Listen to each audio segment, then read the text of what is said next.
আর সব চাইতে যেটা বেশি আরমানের জিনিস সেটা মা হওয়া। আর আমি এমন একটা অভাগী, আমি মা হতে পারিনি। আমার সামনে মহিলারা সন্তানকে চুমো দেয়, আমার সামনে মহিলারা নিজের সন্তানকে বাহু কোলে লাই আদর করে। আমিও মা, আমারও মন চায় সন্তানের মুখ দেখতে, আমারও মন চাই চুমো খেতে, আমারও মন চাই বাবা মা বাবা বাবা বলে ডাকতে। ওগো আল্লাহ, তুমি আমার কোল ভরে দাও। অনেক কান্নার পরে বন্ধু আমার আল্লাহ কোরআনে বলে দিলেন, লা তাকনাতু মির রাহমাতিল্লাহ। আল্লাহর রহমত থেকে মুখ ফিরাবে না, আল্লাহর কাছে পাওয়া যাবে না এমনটি নাই, পাওয়া যেতে পারে, পাওয়া যাবে, লেট হতে পারে। আল্লাহ কে পাস দের है अंधेर नहीं, আল্লাহর কাছে পাওয়া যাবে কিন্তু লেটে পাওয়া যেতে পারে। ওই হান্না আল্লাহর কাছে সবুর করছে, কোনো দেবী দুর্গার কাছে যায় না, কোনো পীর মুরিদ মুর্শিদের কাছে যায় না, কোনো ওঝা গণের কাছে যায় না। আল্লাহকে বলছে, মালিক তুমি আমার কোল ভরে দাও।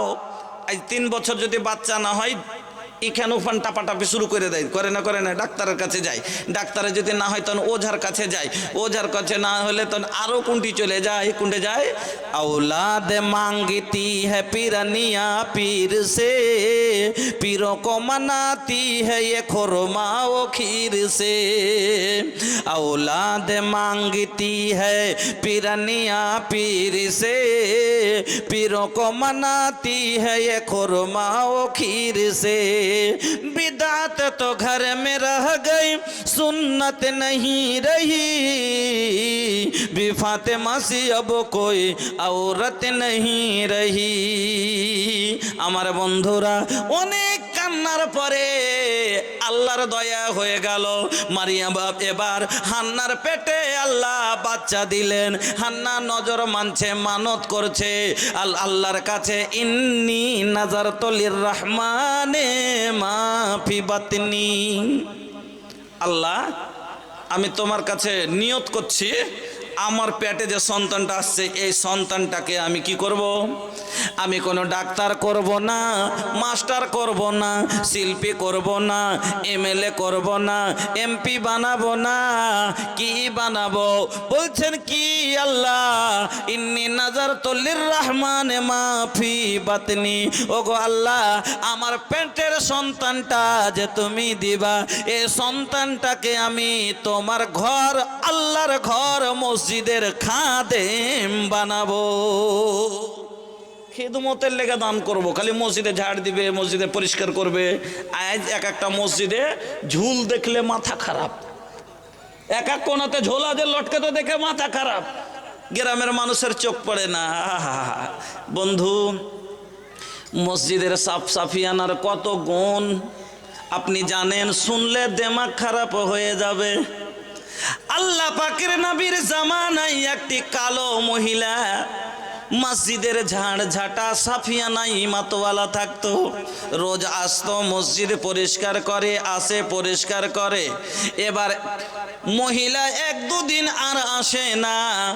আল্লাহর নবী ওই মহিলার ব্যাপারে সওয়াল করলেন সাহাবায়ে কেরামকে, ওগো আমার সঙ্গী সাথীরা বলো তো, ওই মসজিদের খাদেমা পরিষ্কার করার জন্য মসজিদে আসতো, কি ব্যাপার কালকে থেকে আর দেখতে পাই না? খবর আছে ইয়া রাসূলুল্লাহ, আপনি জানেন না ওই মহিলা মারা গেছে, ওই মহিলা মারা গেছে, তার দাফন কাফনও হয়ে গেছে। আল্লাহর নবীকে খবর হয়নি। নবী আমার, ও বন্ধুরা, মসজিদের খিদমতের কত বড় গুণ চিন্তা করেন এই ঘটনায়। আল্লাহর নবী বলছেন, কেন তোমরা আমাকে জানালে না? কোথায় দফন দিয়েছো? তাড়াতাড়ি আমাকে নিয়ে চলো। আল্লাহর নবী ওই সাহাবায়ে কেরামকে সঙ্গে করে ওই মহিলার ওই মসজিদের খাদেমার কবরের কাছে গিয়ে আল্লাহর রাসূল তার জানাজার নামাজ আদায় করলেন। পৃথিবীর জমিতে এই একটা এমন মহিলা যার জন্য আমার নবী তার দফন দেওয়ার পরে তার কবরের কাছে গিয়ে জানাজার নামাজ পড়িয়েছে। চিন্তা করতে পারলেন? মসজিদের খিদমতকারীর এত বড় স্বভাব যে যার জন্য নবী আমার দাঁত মাটি দিতে পাননি, জানাজায় শরীক হতে পাননি, পরে যে জানাজা পড়ে আসছেন। আর আজ মসজিদ থেকে সব থেকে দূরতেই মুসলমান, মসজিদের কোনায় কোনায় মাকুড়সার জাল ইন্ডিয়া পাকিস্তান যেমন ভাগ করা আছে সেরকম করে ভাগ করে করে লিয়ে আছে। একটা ডাল একটা ঝাঁটা দিয়ে ঘুরি একদিন পরিষ্কার করারও আপনার আমার অন্তরে একবার হয় না যে আমি আল্লাহর ঘরখানটাকে পরিষ্কার করি। সুবহানাল্লাহ। বন্ধুরা আমার, ওই মারিয়ামের মা যখন নজর মানলেন, মনে মনে ভাবছিল ছেলে হবে, মনে মনে ভাবছিল ছেলে হবে, কিন্তু হয়ে গেল মেয়ে। জন্ম হলো কি? মেয়ে। আল্লাহকে বলছেন ওয়াজাতাহা উনসা, ওগো আল্লাহ, আমি যে মেয়ে জন্ম দিলাম, আমি নিয়ত করেছি, মানত করেছি, নজর মেনেছি, তোমার ঘরের খেদমতে দান করব, কিন্তু আমার যে মেয়ে হয়ে গেল। আল্লাহ বললেন ও হান্না শোনো, এই মেয়েটা যেমন তেমন মেয়ে নয়। পৃথিবীর জমিনে ছেলে যে হয় তারা মনে ভাবে বড়, তার অনেক ছেলের চাইতে তোমার এই কন্যা সন্তান অনেক দামি। আমার বন্ধুরা, এবার মারিয়ামের মা মারিয়ামের লালন পালন করতে করতে করতে যখন একটু শিয়ানা হয়েছে, মসজিদে ঝাড় দেওয়ার মতো হয়েছে, মসজিদের চটাই বিছাবার মতো হয়েছে, মসজিদের খেদমত করার মতো হয়েছে, এবার দান করতে লিয়া চলে গেলেন কোথায়? ওই যে মসজিদে আকসা, যেই মসজিদে আকসা লিয়া আজ ঝগড়া চলছে। ऐ मस्जिद अक्सा तुझ पे मेरी जान है कुर्बान, तुझ में इबादत मेरी मकसद मेरे ईमान। ऐ मस्जिद अक्सा तुझ पे मेरी जान है कुर्बान। তারপর যদি আকসার মসজিদ চিনতে না পারেন, ভালো করে বুঝালেন ওই মসজিদ যেই মসজিদে মেরাজের গিয়ে আমার নবী আদম থেকে নিয়ে আখেরা পর্যন্ত সমস্ত আম্বিয়া আলাইহিস সালামকে পিছনে করে আর আমার নবী ইমাম বনে নামাজ পড়িয়েছিলেন। ওই মসজিদে আকসার খাদেম বানার জন্য মা মেয়েকে নিয়ে চলে গেল। এবার দান করে চলে আসছে, দান করা হলো। এবার মেয়েটা থাকার জন্য একটা ঘর লাগবে, ঘর করা আছে, ওই ঘরে থাকবে। তবে জায়গার না হলে খাবার কে দেবে? আজকে আপনার আমার সমাজ হাইরে এত দূর পিছে 14 বিঘা জমিতে তার ধান হয়, আর একটা মসজিদের ইমামের জায়গির লওয়া ভারী হয়ে যায়।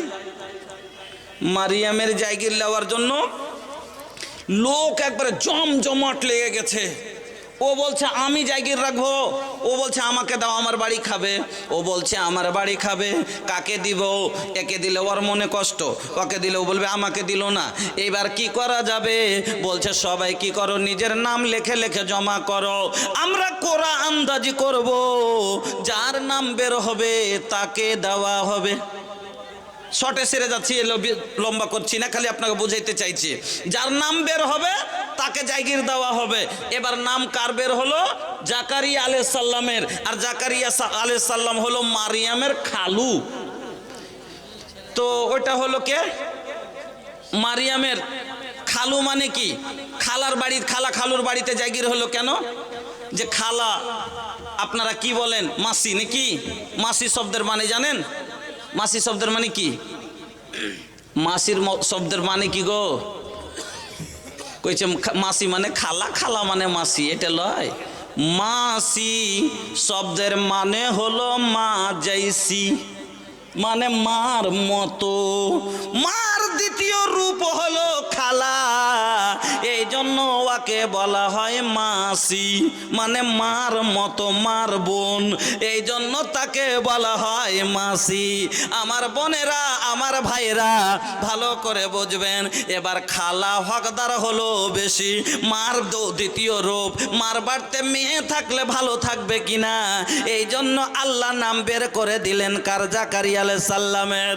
এবার জাকারিয়া আলাইহিস সালাম সকালে টিফিন পৌঁছান, বিকালে টিফিন পৌঁছান, এইরকম রোজ 2 টাইম করে খাবার মারিয়ামের রুমে দিয়ে আসে। আর মারিয়াম মসজিদের খেদমত করে।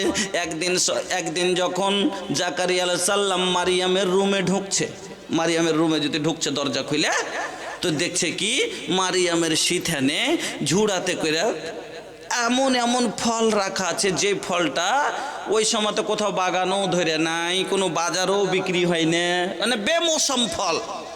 এই সময়তে কাহরের ঘরে যদি একবারে পাকা পাকা ন্যাংরা আম দেখেন তো কুণ্ঠে পাইলে বে, এই সময়তেই ন্যাংরা আম একবারে তাজা তাজা, বলবে কিনা, তাজ্জব হবে কিনা মানুষ, তাজ্জব হবে। তো মারিয়ামের রুমে এমন ফল যেটা কোনো বাগানেও নেই, কোনো দোকানেও নাই, কোনো গাছেও ধরে নাই, তাহলে তো কোথায় পেলো? তো তাজ্জব হয়ে জিজ্ঞেস করবে কিনা। এবার তখন জাকারিয়া আলাইহিস সালাম মারিয়ামকে বলছে, ইয়া মারিয়াম আন্না লাকে হাদা। আল্লাহ কোরআনে কথাটাকে জিকির করছে কি? জাকারিয়া আলাইহিস সালাম মারিয়ামকে বলছেন, ইয়া মারিয়াম, এ মারিয়াম, আন্না লাকে হাদা, এগুলো কে দিলে? এলে কে দিলে? কোনটা পেলে? প্রশ্ন করারই আছে। এরকম দামি জিনিস একটা মেয়ে মানুষের ঘরে, তো প্রশ্ন করারই আছে। বলছেন, ইয়া মারিয়াম, ও মারিয়াম, আন্না লাকে হাদা, বলো তো এগুলো তোমাকে কে দিলে? মারিয়াম ক্বালাত, মারিয়াম বলছেন, হুয়া মিন ইনদিল্লাহ। ও খালুজান, এগুলো কোনো রাজার বাড়ি থেকে আসেনি, কোনো বড় লোকের বাড়ি থেকে আসেনি, এগুলো স্বয়ং আমার আল্লাহর কাছ থেকে এসেছে। বন্ধুরা আমার, তাহলে বুঝে গেলেন যে আল্লাহর মসজিদের খিদমত করেছিল। মাত্র কি করেছে? মসজিদের খিদমত, মসজিদের সেবা যত্ন করলে যদি আল্লাহ দুনিয়াতে জান্নাতের ফল খাওয়ান, তাহলে বলুন তো যারা মসজিদ নির্মাণ করবে তাদের জন্য জান্নাতে জায়গা হবে না হবে না? যারা মসজিদ বানাবে তারা জান্নাত পাবে না পাবে না? মসজিদ ঝাড় দিলে যদি দুনিয়াতে জান্নাতের ফল খাওয়ায় আল্লাহ, তাহলে মসজিদ নির্মাণকারী জান্নাতে যাবে না যাবে না? যাবে। আর এই জন্য নবী বললেন, আল্লাহর নবী বলে গেছেন, মানে কি সুসংবাদ এটা রাসূলের। রাসূল বলে গেছেন, মাব্বানা লিল্লাহি মসজিদান, যারা আল্লাহর জন্য মসজিদ নির্মাণ করবে, বানাল্লাহু লাহু বাইতান ফিল জান্নাহ, আল্লাহ তার জন্য জান্নাতে ঘর নির্মাণ করবে। আর এই হাদিসের ওপরে আমল কইরে আজ প্রত্যেক গ্রামে গ্রামে এলাকাতে খুঁজে খুঁজে মসজিদ দিয়ে বেড়াইছে, খুঁজে খুঁজে মসজিদ দিয়ে বেড়াচ্ছে বাহির থেকে। কেন? সৌদিয়াতে আল্লাহ অত দৌলত দিয়েছে, অত দৌলত দিয়েছে, তো এরা কি সব দিনই দৌলতমান ছিল না? আরে ওরা তো সেই লোক ছিল খাজুরের আঁঠি পিছে খানেওয়ালা, বুঝলেন? আজ এত দৌলত কিসের?